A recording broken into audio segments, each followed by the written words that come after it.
Olá pessoal, tudo bem? Sejam muito bem-vindos aqui ao nosso canal do YouTube da nossa comunidade Encontro. É uma alegria muito grande poder ter esse momento semanal com você, especialmente para você que mora fora da região da Grande Florianópolis. Essa é a forma que nós temos de nos achegar até sua casa, até o seu ambiente de trabalho, para compartilhar das reflexões que acontecem aqui no nosso contexto da comunidade Encontro. Para você que mora aqui na região da Grande Florianópolis, fica o convite de se fazer presente aqui nos nossos encontros todos os domingos às 19 horas, no Centro Empresarial Terra Firme, Auditório Ático. E nós estamos nessa série de reflexões chamada Âncora da Alma. Nós estamos no mês de abril e a nossa ideia, o nosso objetivo é refletir sobre como essa Páscoa, ela ancora a nossa vida. A nossa vida que vive instabilidades, a nossa vida que vive desafios, são os altos e baixos, as alegrias e os desafios. Onde nós encontramos a estabilidade, onde nós encontramos a ancoragem da nossa vida e da nossa alma. Na semana passada, o pastor Ziegolf iniciou na primeira semana dessa reflexão, onde ele apresentou esse slide refletindo a palavra nefesh, que nas nossas Bíblias esse termo hebraico significa alma. A nefesh tem um sentido que é muito bonito, muito amplo, muito rico, onde literalmente ela significa garganta, porque a garganta é o que está ligada ao fôlego da vida. É pela garganta que nós respiramos, é pela garganta que nós nos alimentamos, é pela garganta que nós clamamos, é pela garganta que nós vivemos. Se nós não temos a garganta, nós não temos a vida.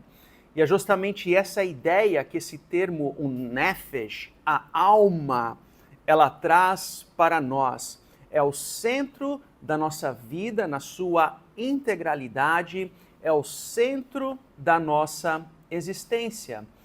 Mas é interessante notar que dentro dessa diversidade de significados e sentidos da palavra nefesh, existe uma que muito nos interessa na nossa reflexão de hoje. É que essa nefesh, essa alma, ela está ligada às nossas necessidades humanas.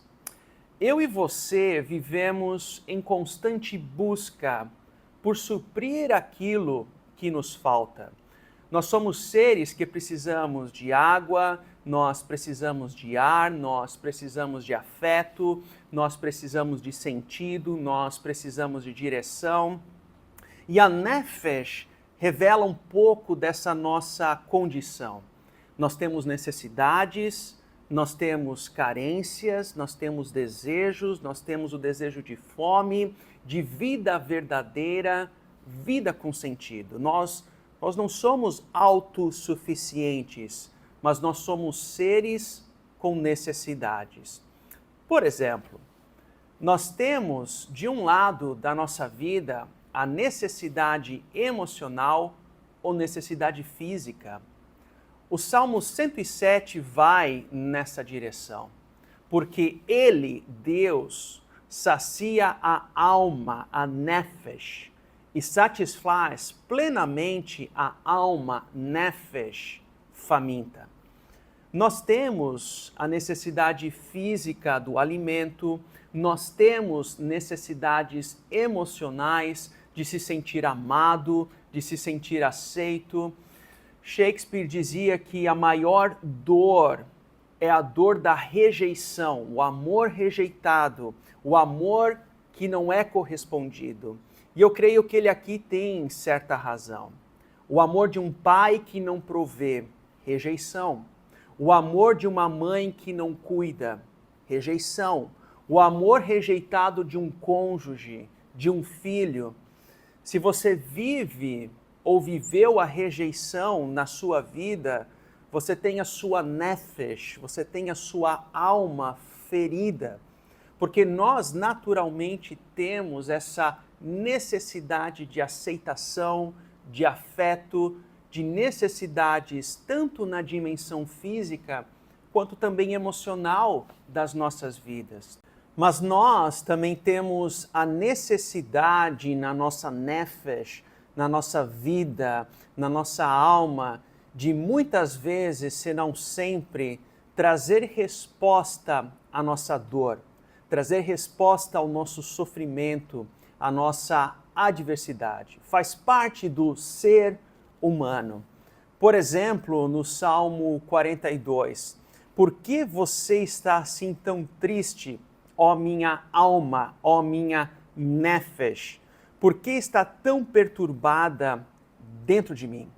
O ser humano, ele não apenas sofre, mas ele busca compreender o seu sofrimento. Nós temos sede do sentido diante do inexplicável. Essa semana eu revi um casal de amigos que eu já não mais via há 10 anos. Novidades aqui, novidades lá. De repente eles compartilharam uma situação pessoal onde eles estavam numa gestação, estava tudo bem até o 8º mês. Até que no momento, numa ultrassonografia de rotina, eles descobriram que o coração do bebê não mais batia.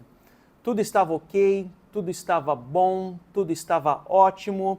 Haviam sonhos, 8 meses de sonhos, 8 meses de expectativas, 8 meses de uma vida em formação, 8 meses de uma vida esperava e de repente, silêncio. De repente, dor. E eles tiveram que enfrentar não apenas a dor da perda desse filho que não havia nascido ainda, mas também todo o processo do parto, todo o processo do sepultamento e assim por diante. Perceba, por que, Senhor? Por quê? Por que a minha nefesh, ela sofre assim? E assim por diante. É a necessidade que nós temos e que é natural e que é bonita, é necessária de questionar a Deus nas necessidades nossas relacionadas à dor e ao sofrimento. Agora, nós também podemos dizer que temos uma necessidade de buscar sentido na vida como um todo. Ame o Senhor, o seu Deus, de todo o coração, de toda a sua alma, de toda a sua nefesh e de todas as suas forças. O amor de Deus para conosco dá sentido completo à nossa existência. É isso que essa passagem está apontando.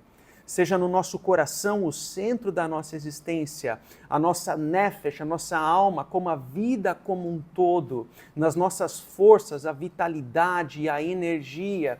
Deus, ele vem ao nosso encontro para trazer a sua graça, para trazer o seu amor, para dar sentido à nossa vida como um todo. Caso contrário, nós vivemos uma vida sem sentido, numa sucessão de dias sempre iguais, que numa linguagem do alpinismo é como se fosse subir um cume falso. Um cume falso. No alpinismo, assim como lá na subida do Monte Everest, existe a linguagem do cume falso, ou no inglês seria o false summit. É o nome que se dá a um ponto da montanha que, quando você está subindo, parece ser o topo. Mas quando você chega lá, qual é a surpresa? Tem mais subida pela frente. É você que não enxergava esse outro lado da montanha. Ou pior, é quando você sobe naquele cume, você sobe, anda, as suas forças se vão, a sua energia se vai, e quando você menos espera, você percebe que está subindo no monte errado, ou seja, é o falso cume. E dizem os especialistas que quando você percebe que está no caminho errado, no falso cume, a frustração do desgaste ela é tão grande que há uma implosão física, há uma implosão emocional. E é exatamente isso que acontece diante das nossas instabilidades. Nós procuramos um porto seguro, mas fora desse sentido, desse amor de Deus por nós, as nossas buscas se tornam como subir num cume falso. Uma procura por uma âncora que forneça segurança é o alvo das nossas vidas. O problema é que muitas vezes nessa busca nós nos agarramos nas nossas próprias conquistas pessoais, nós nos agarramos ao nosso networking, nós nos agarramos à nossa posição profissional, nós nos agarramos a uma ideologia política. Decorre que todas essas propostas e programas de serem âncoras das nossas vidas são, na realidade, de acordo na perspectiva da espiritualidade cristã, como âncoras falsas ou cumes falsos. Nenhuma dessas supostas âncoras nos são suficientes. Agora é interessante que tudo isso, essa busca pelas necessidades de suprir as carências das nossas vidas, elas acontecem naquilo que nós chamamos como vida ordinária. É na fila do mercado, no trânsito, na rotina da segunda-feira, nas conversas do jantar, nas contas a pagar. É justamente nesse espaço ordinário, da vida ordinária, que a alma, a nefesh, ela sente fome, ela tem sede, ela tem as suas frustrações, ela vive as alegrias, vida ordinária, vida ordinária. E é bem como expressa essa frase famosa do livro Pequeno Príncipe: o essencial é invisível aos olhos. O essencial é invisível aos olhos. Na vida ordinária, quando nós buscamos para suprir as nossas carências da nossa nefesh, as necessidades da nossa nefesh, da nossa alma, o problema é quando nós buscamos naquilo que é visível, naquilo que é material, naquilo que nos traz posição de poder, naquilo que nos traz o status quo, mas o essencial, ele é invisível aos olhos. Ele se encontra naquilo que nós não podemos ver. A âncora da alma está naquele que entrou na história, se fez homem, morreu e ressuscitou por nós na cruz. Essa é a compreensão da espiritualidade cristã para a âncora que nos traz estabilidade na vida como um todo.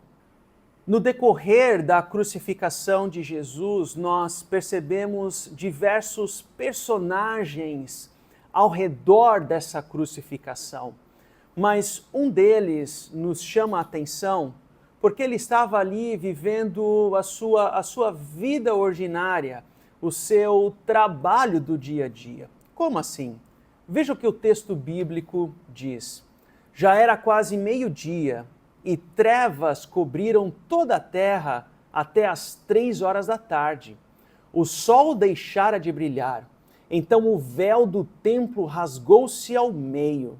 Jesus, que aqui estava na cruz, bradou em alta voz: Pai, nas tuas mãos entrego o meu espírito. Tendo dito isso, expirou. E o véu do santuário rasgou-se ao meio.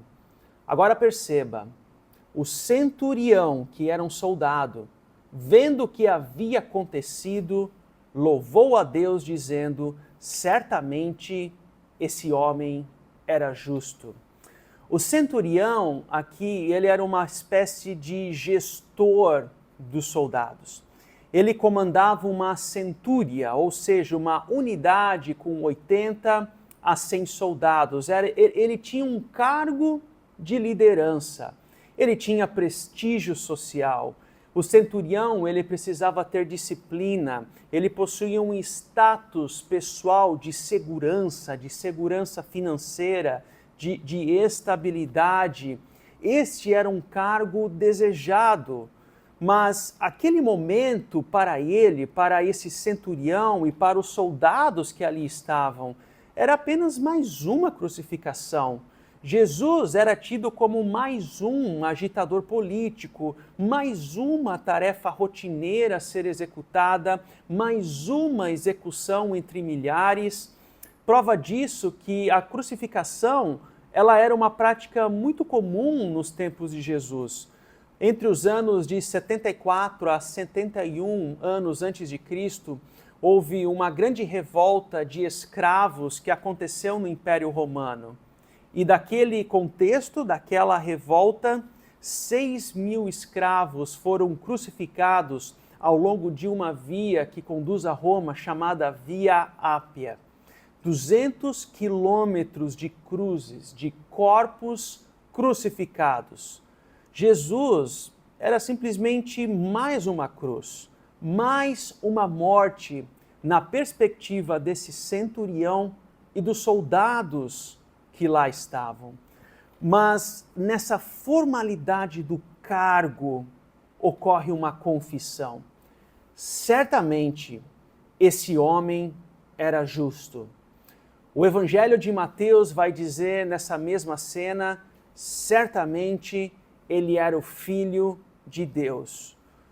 No ordinário do momento, o extraordinário acontece.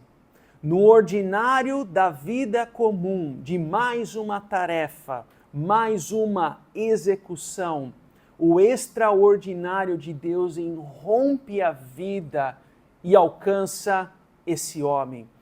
Em meio àquela tempestade do dia, da escuridão, do sol que se esconde e as trevas reinam, esse centurião, encontra sua âncora da alma, a sua estabilidade, que não está no seu status de poder, na sua gestão dos soldados, mas tão somente naquele que estava no madeiro.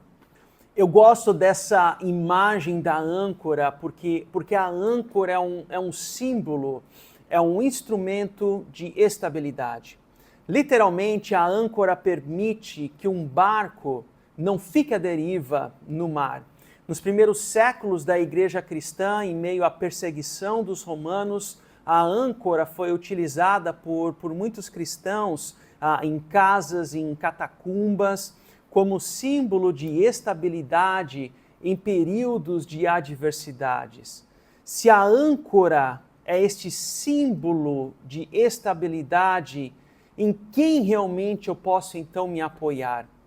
A saúde na vida pode falhar, o emprego ele pode acabar, os relacionamentos podem se romper, os planos ele podem mudar. Tudo isso é importante, mas nenhuma dessas coisas é sólida o suficiente para segurar a alma nos momentos de adversidade. Agora, voltando para o texto, perceba o caos na criação que se passa na crucificação de Jesus. Já era quase meio-dia e as trevas cobriam toda a terra, o sol deixara de brilhar, escuridão, tremor, angústia, tempestade, todo o peso do pecado que recai agora sobre os ombros de Jesus. E aquele homem, aquele centurião, no ordinário da sua vida, reconhece e confessa o extraordinário de Deus. Quando eu era criança, o meu avô ainda morava num sítio no interior do norte de Santa Catarina e havia uma cena para mim todas as noites que era muito marcante. Eu ia até o fundo da casa do meu avô e eu olhava para o lado sul da fazenda que ele tinha e havia um morro bem grande, bem alto, mas que na noite ou ao longo do período da noite, aquela escuridão do morro, ela quase que se intensificava. E para mim, como uma criança de 5, 6 anos, aquilo era um pouco um quanto assustador. Mas é interessante, eu tenho essa memória muito viva, que lá no meio daquele morro escuro, sombrio, havia uma luz. Havia uma luz. Alguém morava lá. Mas isso para mim é muito simbólico e significativo. que naquela escuridão da vida havia luz, havia esperança, havia âncora. O mesmo acontece também nas nossas vidas. Em meio às tempestades, em meio às adversidades, em meio aos conflitos e crises, Deus ele não está à parte da nossa dor. Ele, na cruz, vem até nós para trazer a sua vida, a sua alegria. É a morte do Filho que nos traz a vida. E é justamente nessa escuridão do mundo que nós encontramos o verdadeiro sentido e a âncora da nossa alma, que nos traz direcionamento, que nos traz direção em meio à escuridão da vida e também na vida ordinária.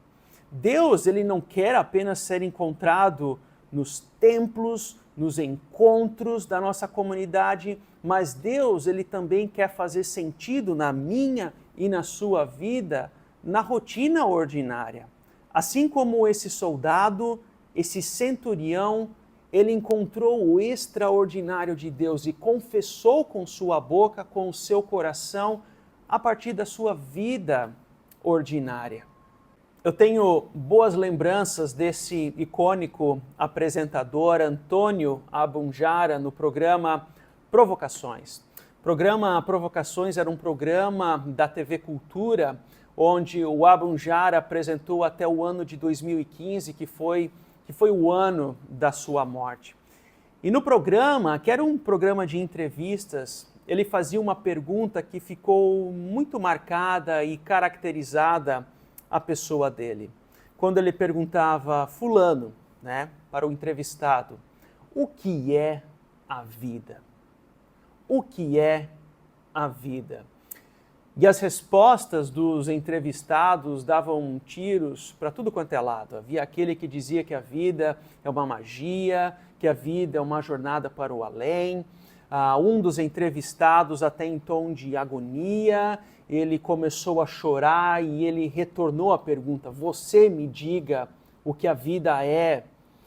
Porque essa é uma pergunta complexa que muitas vezes nós não conseguimos compreender ou responder. Em meio às adversidades da vida, em meio às necessidades que a nossa alma, que a nossa nefesh busca, para mim e para você, o que é a vida? A vida é encontrada na obra de Jesus na cruz. É Ele quem traz a vida, é Ele quem traz a estabilidade, Ele é a âncora da nossa alma. É Deus quem rompe a separação. Ele vem ao nosso encontro na escuridão do nosso pecado, na nossa dor, na nossa solidão, nas nossas incertezas. É Ele quem nos encontra e nos traz a vida. Mas aqui está um ponto muito importante que a gente precisa entender quando nós estamos falando de que Ele, Deus, é a âncora da nossa alma em Cristo Jesus.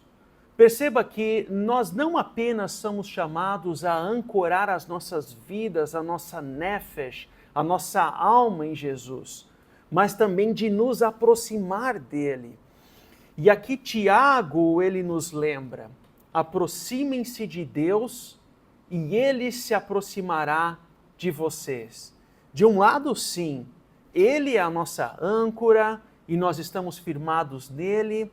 O problema é que muitas vezes nós pensamos, ok, a corrente está presa, então está resolvido, eu estou do lado de cá, Jesus está do lado de lá, aí vem as tempestades, os dias difíceis, as ondas gigantes, a dor, o sofrimento, e a gente somente pensa, ok, eu estou aqui do meu lado, conectado com essa âncora.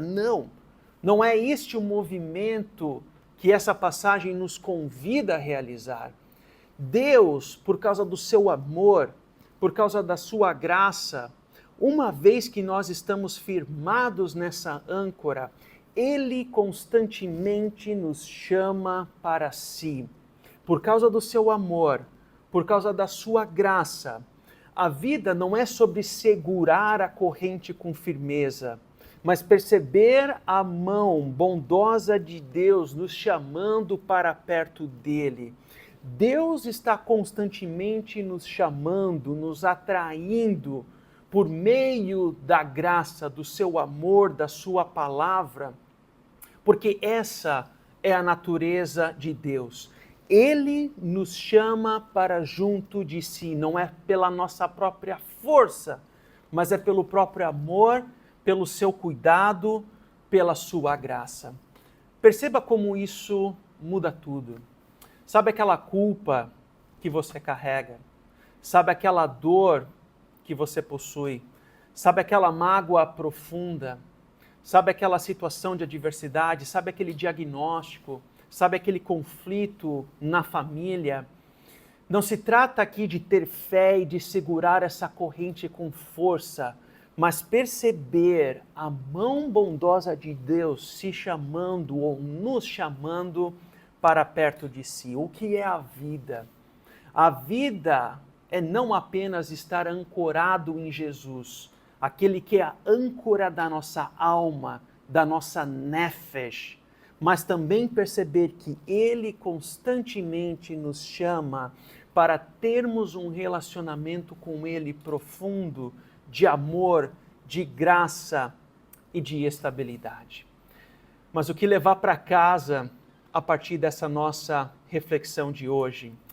Em primeiro lugar, repare nas âncoras falsas que você tem buscado. Pergunte a si mesmo, em que áreas da minha vida eu tenho colocado a minha segurança em cumes falsos, mas não em Cristo? É no meu desempenho profissional, é no meu networking, é na aceitação das pessoas, é no controle das situações. Tira um momento da semana para colocar no papel, para escrever num caderno, no celular, quais são as suas falsas âncoras ou os cumes falsos que você tem buscado. Depois entregue a Deus, ore a Deus e perceba-o carregando e trazendo com a corrente para junto de si, que está conectado nessa âncora. Em segundo lugar, reserve um momento ordinário no seu dia para lembrar da presença extraordinária de Deus. No seu dia a dia, na sua rotina, esse é o espaço ideal na nossa nefesh, na nossa alma, de nos lembrar do amor extraordinário de Deus. Pode ser no café da manhã, no trânsito pesado, pode ser durante o banho ou lavando a louça. Escolha um desses momentos ordinários e transforme esse tempo com Deus, um momento com Ele. Pode ser numa oração curta, pode ser num versículo memorizado ou apenas numa leitura da palavra em silêncio. Traga esse amor extraordinário de Deus na sua vida ordinária, no dia a dia. E em terceiro lugar, confesse e entregue o que está pesado na sua nefesh, na sua alma. Muitas vezes nós carregamos a culpa, nós carregamos mágoas, nós carregamos dores, nós estamos sozinhos, mas essa imagem da corrente nos mostra Deus, Ele está do outro lado, nos chamando, nos puxando com o seu amor e com a sua graça. Escolha uma noite dessa semana para experimentar essa solitude com Deus, com um papel, com uma caneta, escreva: que culpa que tem me travado, a fim de que eu não possa experimentar plenamente desse Pai amoroso que nos chama para junto de si. Que mágoa no meu coração ainda não foi curada, que dor eu ainda não tenho silenciado e assim por diante. Essa é a vida. Quando nós percebemos o amor e o cuidado de Deus nos chamando dia após dia, não pelos nossos méritos ou forças, mas porque nós temos um Deus da qual nós nos ancoramos. E ali nós temos a estabilidade, a firmeza da nossa alma. O meu desejo e a minha oração é é que você possa perceber ao longo dessa semana Deus, a nossa âncora da alma, que em Cristo nos chama para junto de si, por causa do seu amor e por causa da sua graça. Até semana que vem.